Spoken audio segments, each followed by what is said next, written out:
கர்த்தருடைய பரிசுத்த நாமத்திற்கு மகிமை உண்டாவதாக. இந்த காலைவெளியை தொடர்ந்து தேவனுடைய வார்த்தையை தியானிக்க கர்த்தர் நமக்கு கிருபை செய்வதாக. என் கண்ணீர் உம்முடைய துருத்தியிலே வையும், அவைகளுடைய கணக்கில் அல்லவா இருக்கிறது. சங்கீதம் 56:8. தேவனால் தெரிந்து கொள்ளப்பட்ட ஒவ்வொருவரும் உபத்திரவங்கள் மற்றும் சோதனைகளின் வழியாய் செல்லும்படி அவரால் அனுமதிக்கப்படுகின்றனர். காரணம், அவைகள் அனைத்திலிருந்தும் கர்த்தராகிய இயேசு கிறிஸ்துவின் நாமத்தில் வெற்றி பெற்ற அவருடைய நாமத்திற்கு சாட்சியாக விளங்க வேண்டும் என்று அவர் எதிர்பார்க்கிறார். யோபுவின் வாழ்க்கையில் தேவன் உபத்திரவங்களையும் நெருக்கங்களையும் அனுமதித்தார். முந்திய நிலைமையை விட அதிக பரிசுத்தம் உள்ளவனாக அவன் வெளியே வந்ததையும் கர்த்தர் கண்டார். அவனுடைய அலைச்சல்களை கர்த்தர் அறிந்திருந்தார். அவனுடைய கண்ணீர் அனைத்தையும் கணக்கில் வைத்து கொண்டார். அவனுடைய அழுகைக்கு முடிவு உண்டாயிற்று. திரும்பவும் அவன் வாழ்க்கையில் மகிழ்ச்சி துளிர்த்தது. முடிவில் தேவனுடைய உபத்திரவங்களின் பாதைகளில் தான் கர்த்தரை முகமுகமாய் கண்ட யோபு பிரகடனப்படுத்தினாக நடுவில் சிக்கி தவிக்கும் போது தேவனுடைய வார்த்தையை நோக்கி பாருங்கள். அவருடைய வார்த்தையை அதிகமாக வாசித்து அவர்கள் நம்பிக்கையாயிருங்கள். தேவன் உங்கள் பட்சத்தில் இருக்கும்போது உங்களை விரோதிப்பவன் யார்? எந்த ஒரு மனிதனும் உங்களுக்கு எந்த ஒரு தீமையும் செய்ய முடியாது. நீங்கள் தேவனுடைய கிருபையினாலே காக்கப்பட்டிருக்கிறீர்கள். உபத்திரவங்கள் மற்றும் கண்ணீரின் பாதையின் ஊடாக கடந்து செல்வீர்களானால் உங்களுக்கு ஒரு நற்செய்தி. தேவன் உங்கள் அடைக்கலமும் பலனுமாயிருக்கிறார். வேதனைகள், சோதனைகள் மற்றும் பாடுகளிலிருந்து உங்களை தப்புவிக்கிறார். அவரே உங்கள் ஆத்மாவை மரணத்துக்கும் உங்கள் கால்களை இடறலுக்கும் நீங்களாக்கி விடுவிக்கிறவர். அவரே நீங்கள் தேவனை உறுதியாய் பற்றி கொள்ள வேண்டும். அவரை முகமுகமாய் தரிசிக்க வேண்டும். எல்லா சூழ்நிலையிலும் கர்த்தர் உங்களோடு கூட இருக்கிறார் என்பதை உங்களை பகைக்கிறவர்கள் அறிந்து கொள்ள வேண்டும் என்பதற்காகவே இவைகள் எல்லாவற்றையும் கர்த்தர் அனுமதிக்கிறார். யோபு வாழ்க்கையிலே கர்த்தர் அப்படிப்பட்ட ஒரு பாடை அனுமதிக்க காரணம் என்ன?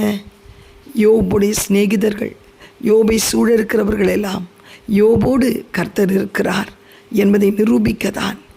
யோபு எவ்வளவு உத்தமனாய் நின்றான் என்பதை மற்றவர்கள் அறிந்து கொள்வதற்காக தான். நம்மை பற்றியும் ஒரு சாட்சி அந்த இடத்துல விளங்க செய்வதற்கு சில வேளையிலே உபத்திரவங்கள், வேதனைகள், கஷ்டங்கள் மத்தியிலே நம்மை அழைத்து செல்வார். யோபு சொன்ன வார்த்தை என்ன? ஆராய்ந்து முடியாத அதிசயங்களையும் எண்ணி முடியாத காரியங்களையும் என் தேவன் எனக்கு செய்வார் என்று சொன்னது போல் உங்கள் வாழ்க்கையிலும் தேவன் ஆராய்ந்து முடியாத அதிசயங்களையும் எண்ணி முடியாத காரியங்களை செய்வார். உன் கண்ணீர் அவர் துருத்தியில் இருக்கிறது, அது கணக்கில் இருக்கிறது. அதனுடைய பிரதிபலனை காண்பாய். யோபை ரெட்டிப்பான நன்மையினால் நிரப்பினார். முன்னிலைமை காட்டிலும் பின்னிலைமை ஆசீர்வதித்தது. எல்லாம் ரெட்டிப்பாய் திரும்பி தந்தார். 3 குமாரத்திகளை கொடுத்தார். கெத்சியால், எமீமா, கெரெனேப் என்று சொல்லி 2 சகோதரர்களை கர்த்தர் கொடுத்தார்.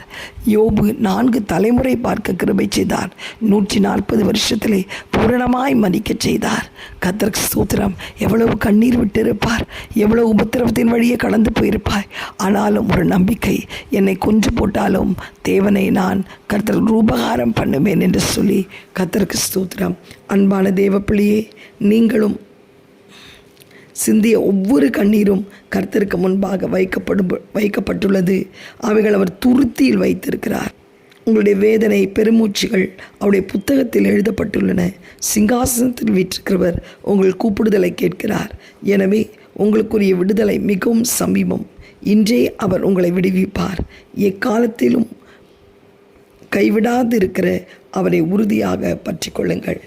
உன் கண்ணீர் களிப்பாய் மாற்றுவார். உன் புலம்பலை ஆனந்த களிப்பாய் மாற்றுவார்.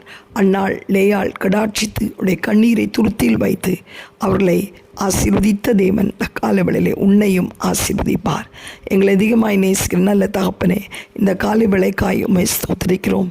ஆண்டவரே, கண்ணீரை நீர் கணக்கு வைக்கிறீரப்பா. ஆண்டவரே, உமக்கு முன்பாக சிந்தப்படுகிற கண்ணீர் மனுஷனுக்கு முன்பாக அல்ல, உமக்கு முன்பாக சிந்தப்படுகிற கண்ணீர் ஆண்டவரை துருத்தியிலே கணக்கு வைக்கப்பட்டிருக்கிறதற்காய் ஸ்தோத்திரிக்கிறோம் அப்பா. ஆண்டவரே, நன்றியோடு துதிக்கிறோம். அத்தனை உபத்திரவங்களிலும் உம்மை மகிமைப்படுத்தினதை பார்க்கிறோமே. அவனுடைய முன்னிலைமை காட்டிலும் பின்னிலைமை ஆசீர்வதித்த தேவன் இந்த காலைவெளியிலும் கண்ணீரோடு இருக்கிற ஒவ்வொரு பிள்ளைகளுடைய வாழ்க்கையிலும் ரெட்டிப்பான நன்மைகளை தந்து அவர்கள் முன்னிலைமை காட்டிலும் பின்னிலைமை ஆசீர்வதிக்கப்படுகிற காய் ஸ்தோத்திரம். ஆசீர்வதியும் பலப்படுத்தும் இயேசுவின் மூலம் நல்ல பிதாவே, ஆமேன். God bless you all. Have a blessed day. Amen.